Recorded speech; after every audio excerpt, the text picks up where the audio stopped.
Okay, so welcome everyone. Hello to all of Fantasy Fellowship.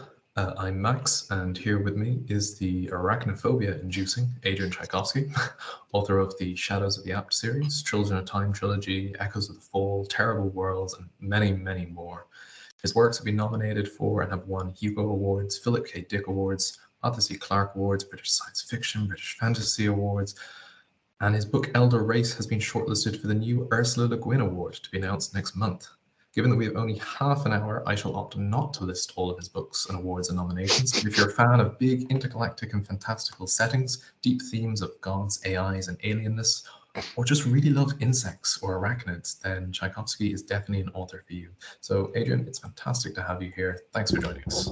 Hello, thank you very much for inviting me on.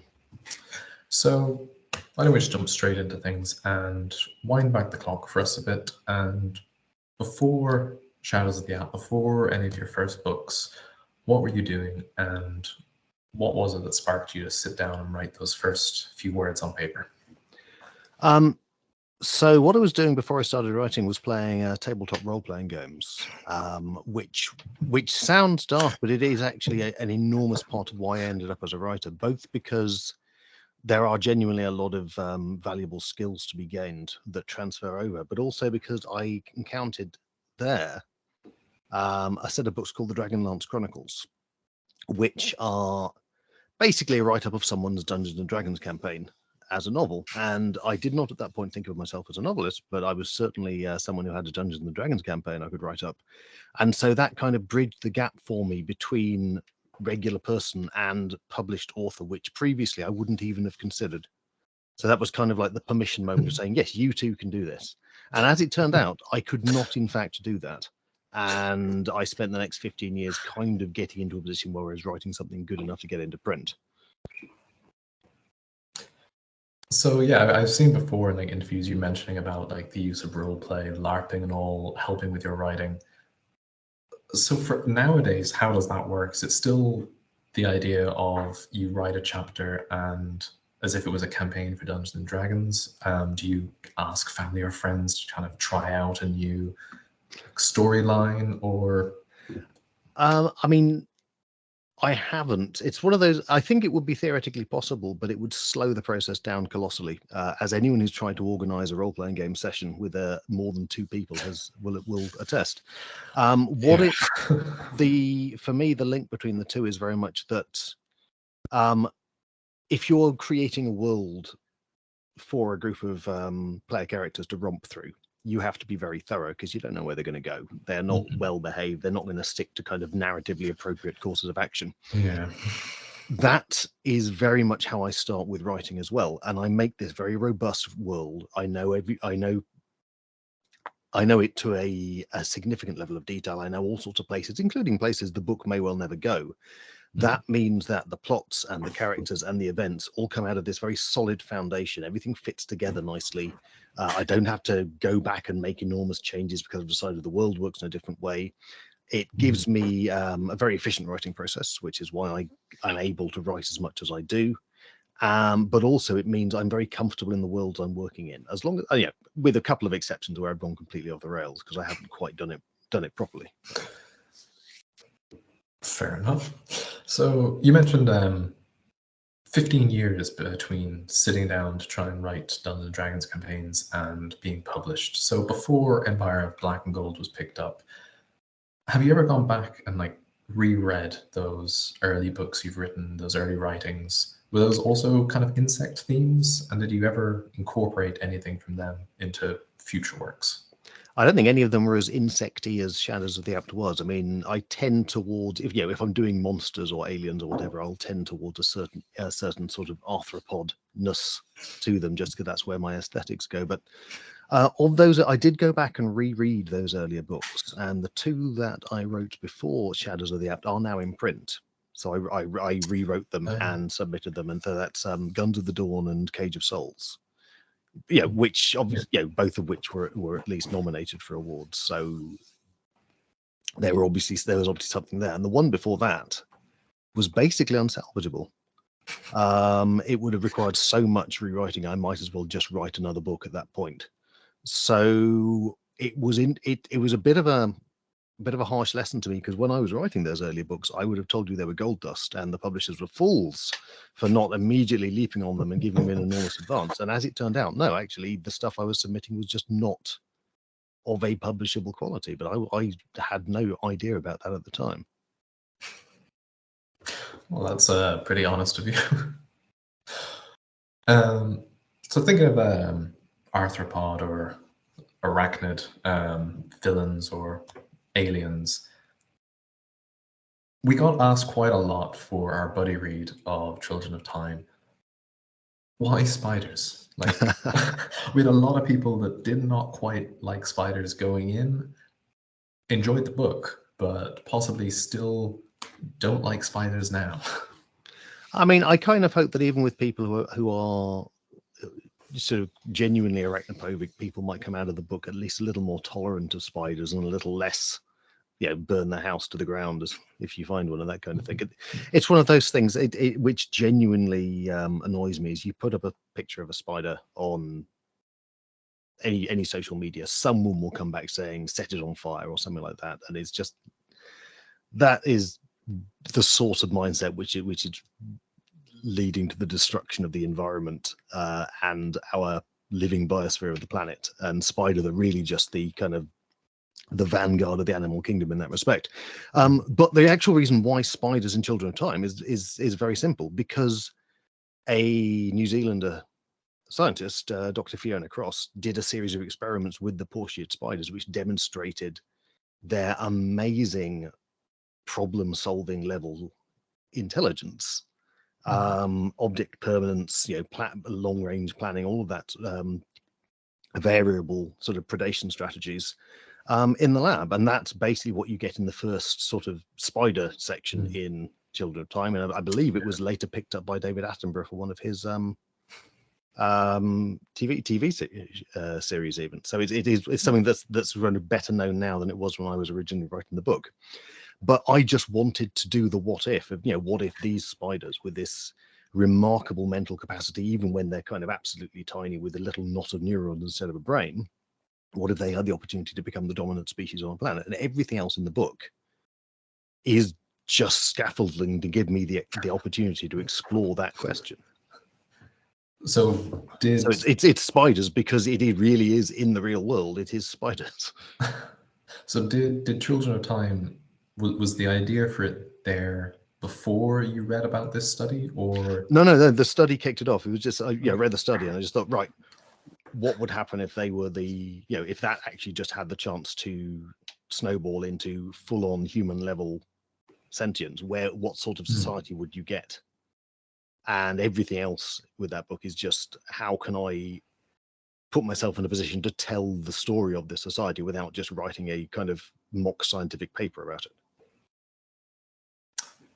And book 2 features octopus as the next kind of creature to be explored, as having its own planet, essentially. Were there any other organisms that you did you go through different drafts? Is there, somewhere, is there like a zebra planet or a wasp planet that, I mean, I never go through different drafts if I can help it, in all honesty. It was always going to be octopuses, because again, octopuses are already in a position where they are halfway there. And in fact, considerably more so than the portia spiders, for that matter. The difficulty with octopuses is not the intelligence, it's the fact that they're phenomenally antisocial. And therefore the idea of an octopus civilization is almost a contradiction in terms. So I mean, octopuses are another animal I've always been very fond of, and so that was the natural place to go. The only other possible option would have been, there's a very small mention of mantis shrimps in Children of Time, the stomatopods. I could potentially have done that. I think they were just a little less interesting material. And I mean, the octopus, the way, once I started researching how octopus minds work to the best of our knowledge, they really are very bizarre, and it was an incredible challenge to try and bring that onto the page. So I think that just gave me more material, and then some of what would have been the mantis shrimp stuff got recycled in Doors of Eden later on. Fair. So let's go back to spiders, though. So when you were growing up, how were you with spiders? Was it always kind of a fascination you had with them, or was it kind of just did it kind of develop when you went to university and were studying them? What Well, was it that kind of drew you towards them? I've always had a deep and abiding love for basically the animals that other people don't like. So insects, spiders, arthropods in general, octopuses, reptiles, bats, even. It's just anything that people didn't like, I did like, because that was the way my mind worked when I was a kid. Basically, I was very, very disaffected and very, very kind of alienated from the majority of other people. So I kind of found my tribe in those other things which I felt were also kind of disliked and disregarded. But no, I mean, to me, insects and spiders and so forth are aesthetically very beautiful, and I like them a great deal. Mm. And I'm a kind of painfully aware that that is absolutely not the majority opinion, but it's always been for me. I mean, obviously with children time, one of the big themes is empathy. It's empathy for the other and bridging that gap between us and them. And honestly, if you're going to do that, and if you're going to really push it to its furthest extreme, you do spiders, because like I was saying, nothing in the world is as disliked by as many people as spiders, and nothing has quite that same enormous knee-jerk sort of.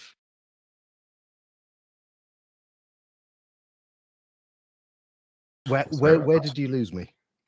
Nothing is disliked as much as spiders. Yeah, I mean, I think that's basically my point then. So if you can do it with spiders, if you can play that empathy game with spiders, you can do it with anything. Very true.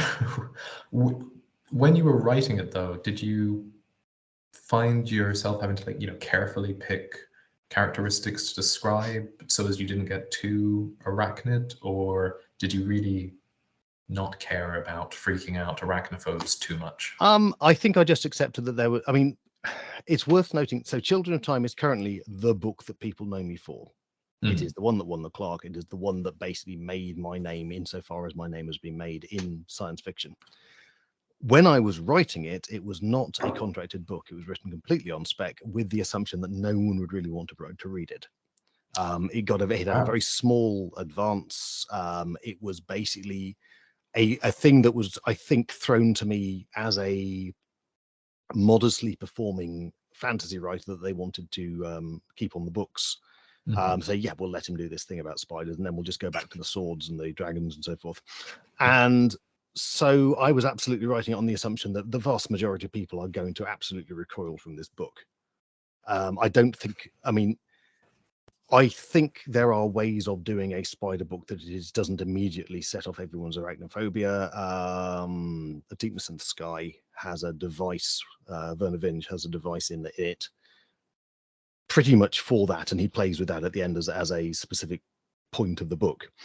But I wanted to write about spiders. I didn't want to write about spiders pretending they weren't spiders. And so that was always going to be a problem. And I've found a lot of people who are quite arachnophobic have read the book and come out of it feeling quite certainly more pro spider than they were, rooting for the spiders in the book and so forth. So I've obviously done something that's bridged that gap. And I suspect most of it is you're not seeing them. They are being described, but they are being described frequently from the inside, psychologically more than biologically, obviously, which means I think that they do actually work as characters. You do empathize with them, and therefore when the spideriness of them intrudes, it's less of a problem because you already have a certain amount of investment in those characters. When you were writing them, so you kind of recreate human society, but with spiders. Were there any particular points where you really found yourself struggling? Like, how do I make a radio antenna, but that is designed by and operated by spiders? Was there any ideas you had to scrap? I mean, I suspect I couldn't tell you at this point what they were. I'm sure there were directions that those sections of the book might have gone, but didn't. I mean, I had to research, the whole, how do the old, I mean, honestly, my dad used to build his own little sort of crystal radio sets back when he was a kid. So I could sat down with him and say, well, what's like the minimum technology you need to pick up radio waves? And you have a certain amount of difficulty, but the main one is that you do need metal for that kind of thing, and metal is not metal in a way that you don't generally get metal in the world. So I had to work out, well, how could that come about in the book? I mean, weirdly enough, and there are a number of things, going completely off at a tangent, that I learned later about the way that various aspects of biology work that would actually been enormously useful to know at the time, such as that actually there are species of ants which incorporate metal into their exoskeletons, which would have completely changed those sections of the book, because that's a much more elegant way of doing it than the way I did. Yeah. Especially given the use of ants by the spiders. I know that there's some species of snails do that as well, but it's more deep. Oh, the lava snails, yes. Yeah. That might have been a touch too far for the spiders, though. Have you ever gone on like a ridiculously random rabbit hole trying to Google research for your books? Yeah, I mean, again, I mean, no immediate example springs to mind, but you do, and also you do even before the book, and it's something that actually leads to books. If you're just you have a question and you chase the question, and then you chase the questions that produces, and eventually you've gone through frequently something historical, where you've uncovered a whole vein of history that you'd never come across before, and that you've never read about, or read about anyone kind of borrowing from it. And so you think, all right, I will put that in the ideas box, and then possibly I will build that in. So, for example, City of Last Chances, which is the book coming out at the end of this year, one of the major impetuses for that is I did a big dive on the 1848 revolutions, which I'd never heard of before, but which are basically the entirety of Europe in a couple of years was on the verge of a complete sort of societal shakedown. Everything except Russia and England pretty much had a revolution around 1848, and the whole sort of political landscape of Europe might have changed, but everything just sort of fell short. And it's that kind of, and just looking at that kind of setup where you've got all of those forces just in that pressure cooker, just about to explode, led me to a lot of the themes in that book, for example. So apart from like going on those tangents, what does your like writing and research process look like? Like, how do you journal out every intricate detail of the world you're about to write, or is it kept in your head? How do you plan these things out then? So I do start with the world, and I'll make a lot of notes about usually like the large scale structures. It's what I'm doing effectively. I'm building a scaffolding, and the gaps between the scaffolding bars will get filled in. But because the scaffolding has a certain shape, it means that everything that gets layered on there will follow that shape and will be consistent and will make sense and will fit with everything else, which means a minimum of sort of editing and rewriting later on, ideally. And there's no instances where the scaffolding has had to be.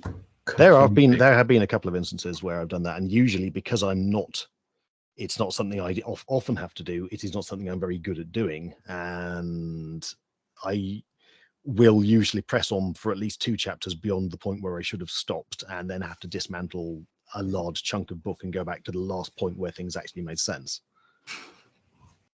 Fair. So let's go back to the point about 15 years writing books, trying to get them published before Empire Black and Gold comes along. How did you celebrate when that first book gets picked up for publishing? So I got an agent first of all, and the celebration, so to speak, is really a colossal release of a tension which had kind of been turning the screw on me for really at least the last 5 years. Honestly, 15 years of rejections, I had been getting pretty damn desperate. I had been getting to the point where thinking I'm going to have to just give it up after the next book. because it was having a genuine impact on my mental health, just not getting anywhere. Yeah. And so it was really just suddenly I was free of all of that. And then, of course, it was at least a year before anything really, well, I can't remember how long now, with a fairly long chunk of time between getting the agent interested and the agent actually landing a publishing deal, because at that point the fantasy market was very crowded and it was very hard to fit a new set of books in. And so at that point the screw starts to tighten again. You think, well, actually, is this just not going to go anywhere and it's all just going to peter out? And this was what, mid-2000s, so it would have been Wheel of Time, the Cosmos, like, well, the big, I mean, certainly I think Wheel of Time, it was in a hiatus period before Sanderson picked it up, I think.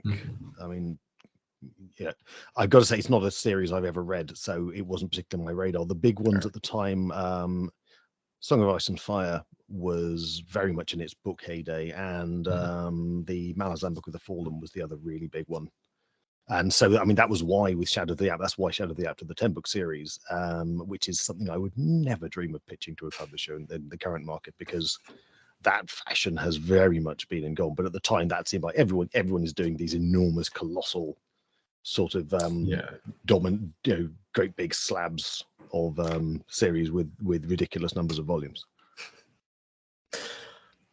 So why did you kind of suddenly change towards insects for Shadows of the Apt? Were you kind of drawing on your background in like zoology and physiology, or what kind of made that decision?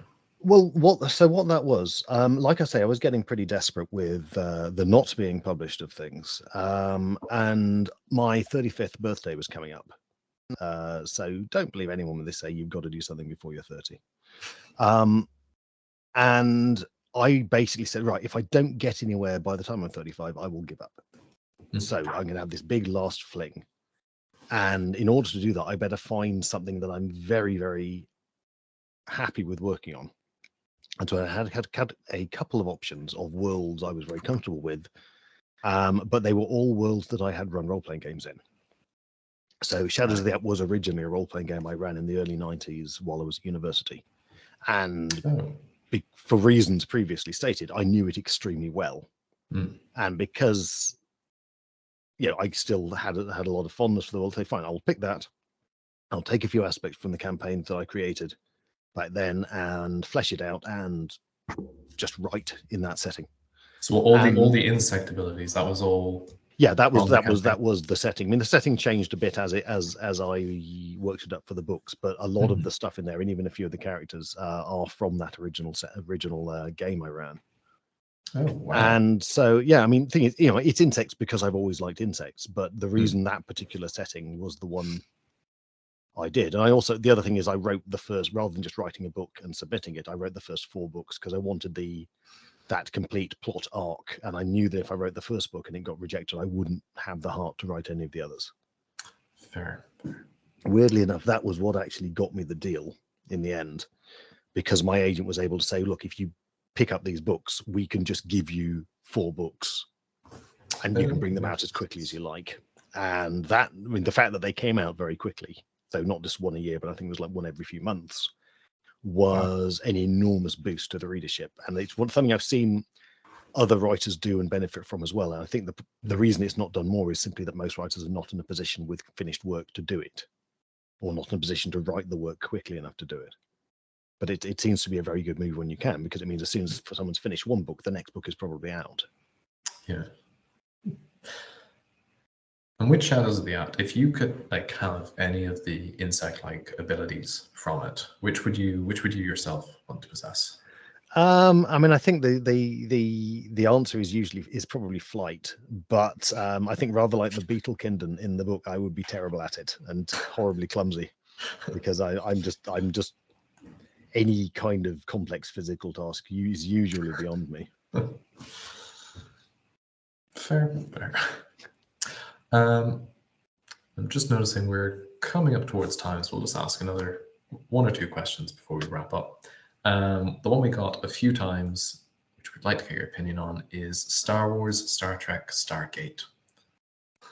Oh God, none of the above. I mean, I've been a Star Wars fan in my time. Star Wars fandom is now a sufficiently hostile environment that I really like, say, Rogue One, and I very much enjoyed the first episode of Andor, but a lot of the Star Wars stuff is kind of maybe not for me anymore. I would say Farscape, Blake Seven, The Expanse, top-notch recent sci-fi. Yeah, The Expanse is very good.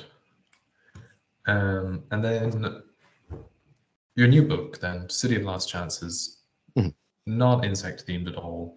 Can you've spoken briefly? may contain insects. That's all. Okay, fair. we're not going to have a spider as our main character though. No, but I mean, I'm not. I probably have written a book without any kind of arthropod in it, but I can't immediately bring one to mind. Yes, the City of Last Chances is it's kind of it's a fantasy city under occupation. It's a bit of Casablanca. It's a bit of the Maltese Falcon. It's a bit of Les Mis. There's a revolution brewing. But what it mostly is, it is about the lives of people in a fairly high magic fantasy city who are trying not to be the protagonists of a fantasy story. They are normal people. They do want nothing to do with the dangerous business of being heroes. And talking about writing process, instead of planning the plot out chapter by chapter, which is what I would normally do, I created the city and the world and then basically just let these people tell their own stories without any kind of planning at all, which was kind of terrifying. It was a bit sort of tightrope walky, but it worked really nicely.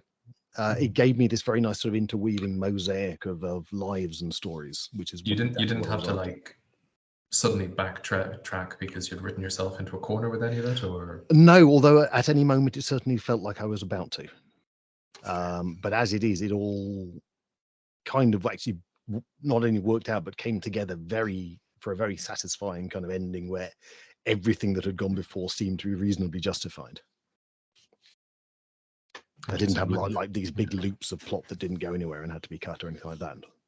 And how do you find like writing this kind of fantasy setting compared to writing the more like sci-fi epic things? Yeah, I mean, writing fantasy is not something I've had much chance to do since the sci-fi part of my catalog kind of took off, because sci-fi is generally what people are asking me to write. I really enjoy the kind of there's an extra level of freedom with writing fantasy, because you can set all the rules instead of just most of the rules. And so yes, I mean writing City of Last Chances is one of the most fun things I've done in a very long time, and I'm hoping it'll do well enough for them to let me write another one. Well, fingers crossed. City of Last Chances and his other new book, Children of Memory, which will conclude the Children of Time trilogy, is out in the next few months. May or may not conclude. They are billing it as the last book, but that's not something I've ever said. It depends whether I get another idea. Basically, it's a fairly high concept series, so there may or may not be another one, but the idea would have to be very good. Children of Memory, book 3 of a 10-book series by Tchaikovsky, will be out in it's November. Children of Memory is November. City of Lost Chances is December. If you're in the US, Children of Memory, I think, is January or something like that. It's a little later. Fair enough.